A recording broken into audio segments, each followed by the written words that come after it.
用体谅。是长期争论的，现在基本认识到要建立自己的通讯微信。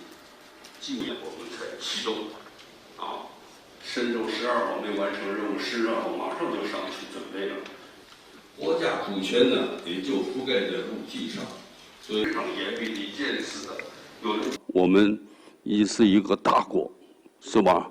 而且呢，正在稳步地向航天强国迈进，探索浩瀚的宇宙，发展航天事业，建设航天强国，是我们不懈追求的航天梦。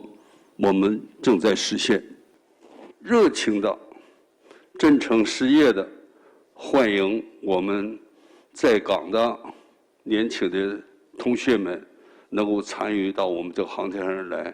我们感受到那个国家对香港的科学的注意很重视因为国家看到也需要提升香港的科研能力。